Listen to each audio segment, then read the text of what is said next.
नमस्कार साथियों, मैं ज्ञानेश मिश्र आपका स्वागत करता हूं। आज मैं आप लोगों को कोडिंग डिकोडिंग में तीसरे टाइप के क्वेश्चन कराने जा रहा हूं।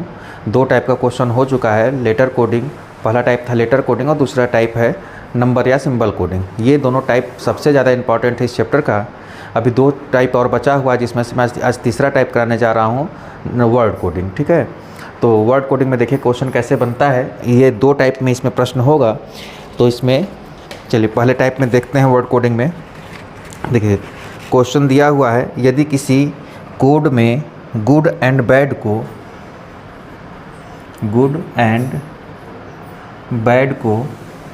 यदि किसी कोड में गुड एंड बैड को 725 ये 725 लिखा जाता है।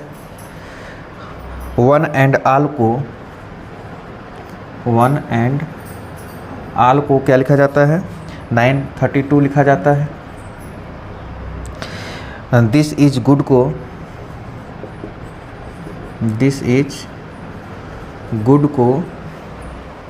154 लिखा जाता है। तो इस कोड में 1 को कैसे लिखा जाएगा? ठीक है, क्वेश्चन में दिया यदि किसी कोड में गुड एंड बैड को 725 लिखा जाता है, वन एंड आल को 932 लिखा जाता है, दिस इज गुड को 154 लिखा जाता है।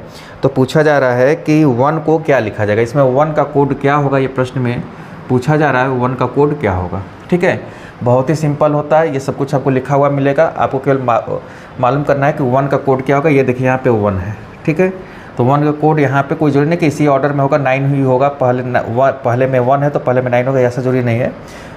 932 में कुछ भी हो सकता है। ठीक है, तो यहाँ पे देख लेते हैं। सबसे पहले कॉमन कौन कौन से, जैसे एंड 1 देखिए किसी में कॉमन है नहीं, एंड कॉमन है। ठीक है, तो एंड यहाँ पे कॉमन है, तो एंड का कोड क्या हो जाएगा? यहाँ पे देखिए पहले और दूसरे में कॉमन क्या है? 2 कॉमन है, यानी 2 हो जाएगा।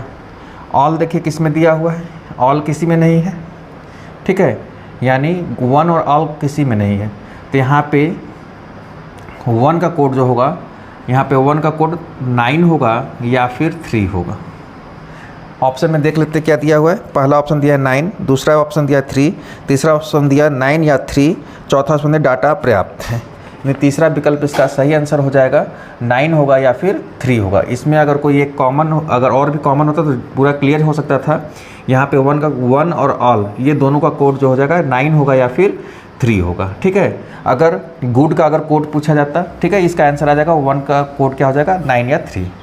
इसी में हम लोग और देख लेते हैं। अगर गुड का कोड पूछा था पहले और तीसरे में है, तो गुड का कोड क्या हो जाएगा? यहाँ पे कुछ भी पूछा जा सकता है। तो पहले और तीसरे में कॉमन क्या है? पहले और तीसरे में कॉमन 5 है, तो 5 हो जाएगा गुड का कोड। बैड का कोड अगर पूछा जाएगा तो बैड का कोड देखिए ये 5 हो चुका है, 7 हो जाएगा यहाँ पे।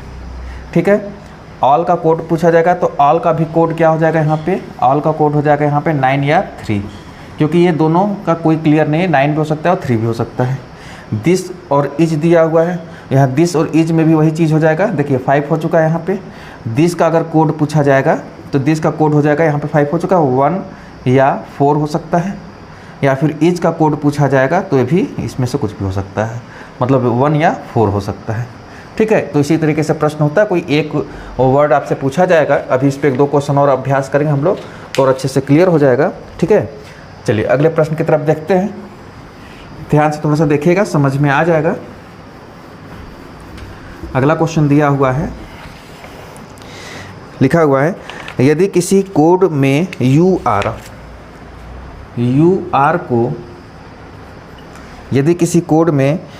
आर को से पा कहा जाता है, से और पा। फिर कहा जा रहा है सी यू को क्या कहा जाता है? सी यू को कहा जाता है लो और से कहा जाता है। और पैरेट आर को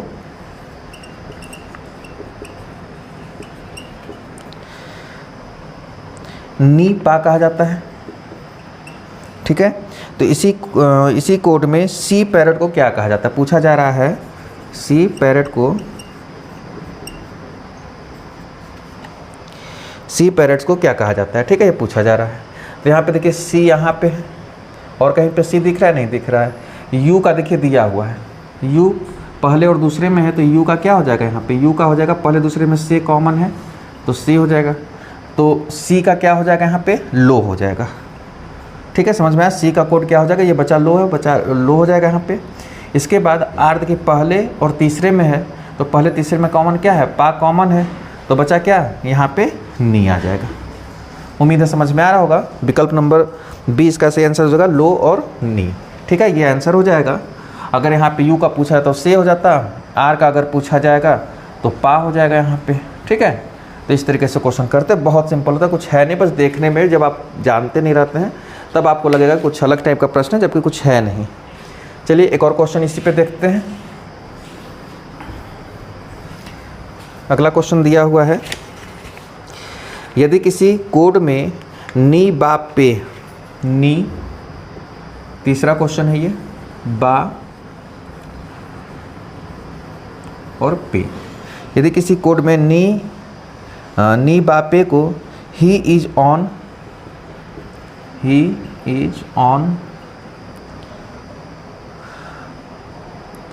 ले की बा को, आगे दिया है ले की बा को सी हैज़ लॉस्ट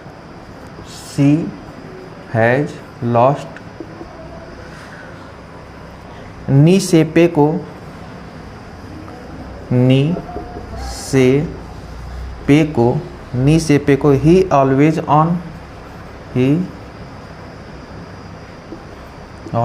ऑन लिखते हैं, तो ही को क्या लिखा जाएगा, ही को। इस बार देखिए राइट साइड वाला पूछा जा रहा है, ही देखिए पहले में है और दूसरे में ही दिया हुआ है। ठीक है ना, कैपिटल इसमें कैपिटल स्मॉल लेटर्स कोई मतलब नहीं है, पहले और तीसरे में। देख लीजिए पहले और तीसरे में जो कॉमन होगा वह इसका राइट आंसर हो जाएगा। पहले और तीसरे में कॉमन क्या दिख रहा है, नी दिख रहा है, इसलिए यहाँ पे इसका आंसर क्या हो जाएगा, नी हो जाएगा। लेकिन अभी भी ध्यान रखिए यहाँ पे ऑन का क्या दिया हुआ पहले तीसरे में है, ये पे है।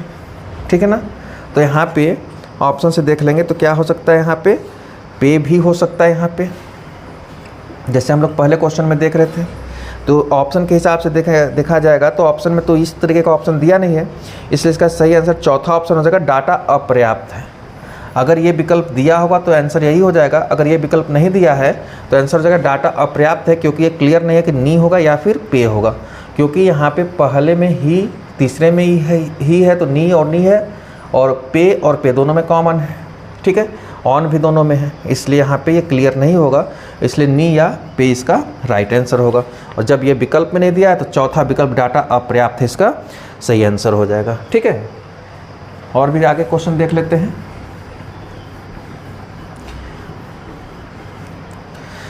क्वेश्चन नंबर 4 है,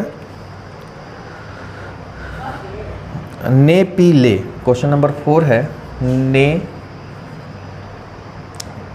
पे ले क्या लिखा जाता है, व्हाट इज दिस,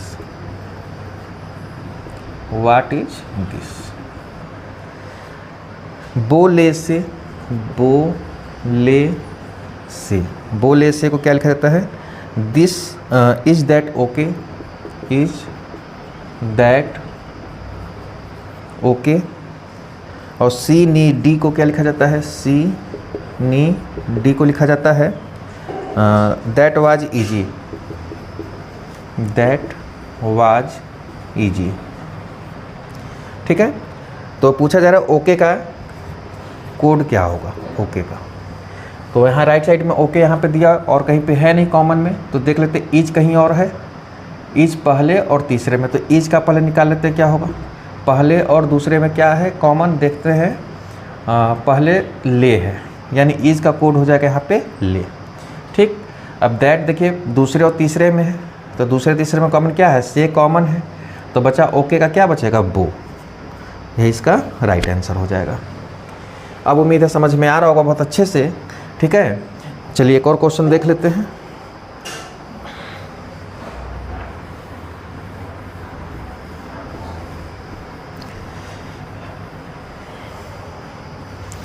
अगला क्वेश्चन दिया हुआ है, किसी कोड में डो रे मे को, पांचवा क्वेश्चन है, डो रे मे को ही इज लेट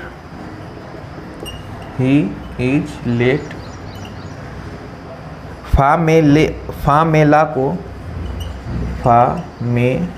ला को C is early, C is early, और सो टी डो को ही लिव्स सून।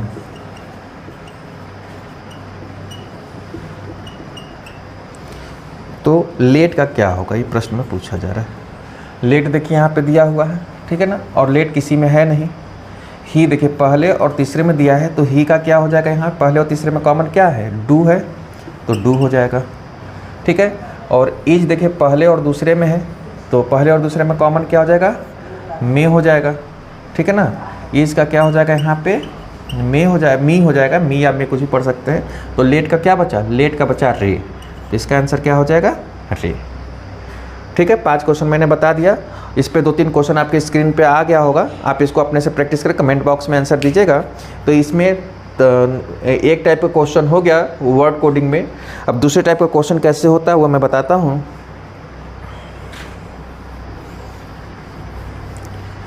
इसमें दूसरे टाइप का क्वेश्चन बहुत ही इजी होता है, कुछ इसमें करना नहीं होता, बस आप बिना पेन चलाए आप क्वेश्चन को देख के ही डायरेक्ट आंसर बता सकते हैं। जैसे देखिए स्क्रीन पे क्वेश्चन आ गया होगा, जिसमें पहला क्वेश्चन देखिए दिया हुआ है, यदि हरे को काला कहा जाता है। पहला क्वेश्चन है, लिख के मैं बता रहा हूँ, जबकि लिखना कुछ नहीं होता है, आप डायरेक्ट आंसर बता सकते हैं। कहा यदि हरे को काला कहा जाता है, हरे को काला कहा जाता है, हरे को काला काले को नीला कहा जाता है, काले को नीला कहा जाता है, नीले को लाल कहा जाता है, नीले को लाल कहा जाता है, लाल को सफ़ेद कहा जाता है, लाल को सफ़ेद कहा जाता है, सफ़ेद को नारंगी कहा जाता है, सफ़ेद को नारंगी कहा जाता है। तो ताजे खून का रंग कैसा होगा, ताजे खून का रंग, तो खून का रंग कैसा होता है, खून का रंग लाल होता है, ठीक है। तो खून का रंग लाल होता है, तो लाल को क्या कहा जा रहा है, सफ़ेद कहा जा रहा है, तो इसका आंसर हो जाएगा सफ़ेद। ताजे खून का रंग कैसा होगा प्रश्न पूछा जा रहा है, तो ताजे खून का रंग जो होता है वो लाल रंग का होता है, इसलिए यहाँ पे लाल को क्या कहा जा रहा है, सफ़ेद। तो आंसर जो होगा वो सफ़ेद हो जाएगा। जल्दीबाजी में कभी कभी गलत हो जाता है, जबकि जल्दीबाजी नहीं करके थोड़ा सा ध्यान देना होगा, 1 सेकेंड आप सही से ध्यान दे देंगे तो आपका कभी ये गलती नहीं होगा। इसी तरीके से प्रश्न पूछा जाता है, कुछ इसमें है नहीं। जैसे अगले प्रश्न की तरफ देखते हैं, देखिए लिखा हुआ है, यदि नीले को हरा, हरे को सफ़ेद, हरा को सफ़ेद, सफ़ेद को लाल और लाल को पीला कहा जाता है, तो दूध का रंग क्या होगा। देखिए दूध का रंग कैसा होता है, सफ़ेद होता है, दूध का रंग सफ़ेद होता है, ठीक है ना। अगर दूध का रंग सफ़ेद होता है तो यहाँ पे हम देख सकते हैं सफ़ेद को क्या कहा जा रहा है, सफ़ेद को लाल, तो यहाँ पे आंसर क्या हो जाएगा, लाल हो जाएगा इसका आंसर, ठीक है। उम्मीद है समझ में आ रहा होगा। तीसरा प्रश्न देखिए दिया है, अगर सड़क को कार, कार को रेलगाड़ी, रेलगाड़ी को स्कूल, स्कूल को घर, घर को ऑफिस कहा जाता है, तो बच्चे अध्ययन के लिए कहाँ जाते हैं। देखिए बच्चे अध्ययन के लिए कहाँ जाते हैं, स्कूल जाते हैं, तो स्कूल को क्या कहा जा रहा है, स्कूल को घर कहा जा रहा है, इसलिए इसका सही आंसर चौथा विकल्प हो जाएगा, घर हो जाएगा। अगला प्रश्न कहा जा रहा है, ठीक है, समझ में आ रहा होगा। अगला प्रश्न कहा जाए, यदि चम्मच को प्लेट कहा जाए, प्लेट को छुरी कहा जाए, छुरी को जग कहा जाए, जग को ग्लास कहा जाए, ग्लास को सॉसर कहा जाए और सॉसर को चम्मच कहा जाए, तो हम किस चीज़ से काटते हैं। देख काटने का काम चाकू या छुरी से होता है, तो छुरी को क्या कहा जा रहा है, जग कहा जाए, इसलिए इसका सही आंसर हो जाएगा जग हो जाएगा, ठीक है। अगला क्वेश्चन इसी तरीके से है, यदि मेज़ को देखिए जल्दी करना होगा तो सबसे पहले हम लोग क्वेश्चन को ही देख लेते हैं। यहाँ तक तो हम लोग आराम से समझते हुए चल रहे थे। देखिए अगर इसको तुरंत हल करना है एकदम जल्दी से, तो देखिए सबसे पहले पूछा क्या जा रहा है ये देख लेते हैं। तो अध्यापक ब्लैक बोर्ड पर लिखने के लिए क्या प्रयोग करता है, तो अध्यापक ब्लैक बोर्ड पर लिखने के लिए चॉक का प्रयोग करता है। क्वेश्चन में देख लीजिए चॉक को क्या कहा जा रहा है, चॉक को पुस्तक कहा जाए, तो पुस्तक इसका सही आंसर हो जाएगा, ठीक है। पूरा क्वेश्चन भी नहीं पढ़ते हम लोग, आधे से ही आंसर बता सकते हैं। तो यहाँ पर डायरेक्ट पहले देखिए पूछा क्या जा रहा है, फिर वो डायरेक्ट क्वेश्चन में देख के आंसर बता सकते हैं। इसमें बहुत ज़्यादा वैरायटी होता नहीं, आपके सामान्य जानकारी के ऊपर ही प्रश्न बनता है, ठीक है।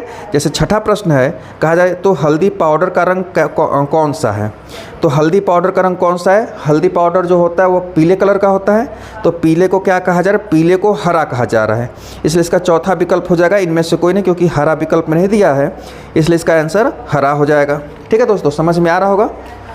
एक आखिरी प्रश्न ये है, यदि लाल का अर्थ सफ़ेद, ठीक है ना, उसी तरह का क्वेश्चन है। तो यहाँ पे हम लोग देख सकते हैं, तो सूरजमुखी के रंग का प्रतिनिधित्व निम्नलिखित में से कौन करता है। तो सूरजमुखी के रंग का प्रतिनिधित्व, सूरजमुखी कौन से रंग का हो जाएगा, पीले रंग का हो जाएगा। तो पीले को क्या कहा जाएगा, यहाँ पे देखिए क्वेश्चन में दिया हुआ है, तो पीले को हरा कहा जाए। तो यहाँ पे हरा इसका सही आंसर हो जाएगा, चौथा विकल्प। तो उम्मीद है दोस्तों ये चीज़ें आपको अच्छे समझ में आ गया होगा। तो यहाँ पे 3 टाइप का प्रश्न हो गया, लेटर कोडिंग, नंबर कोडिंग, ये दोनों कोडिंग डिकोडिंग का सबसे ज़्यादा इंपॉर्टेंट क्वेश्चन है, इसी से ज़्यादातर चांसेस का क्वेश्चन बनता है परीक्षा में। तीसरा आज हो गया वर्ड कोडिंग। चौथा है कंडीशन कोडिंग। कंडीशन कोडिंग केवल बैंक में ही पूछा जाता है, इधर के एग्जाम में नहीं पूछा जाता है। मैं उसको अगला क्लास में करा दूँगा, ठीक है। वीडियो अच्छा लगा होगा तो दोस्तों को शेयर करिएगा। Thank you.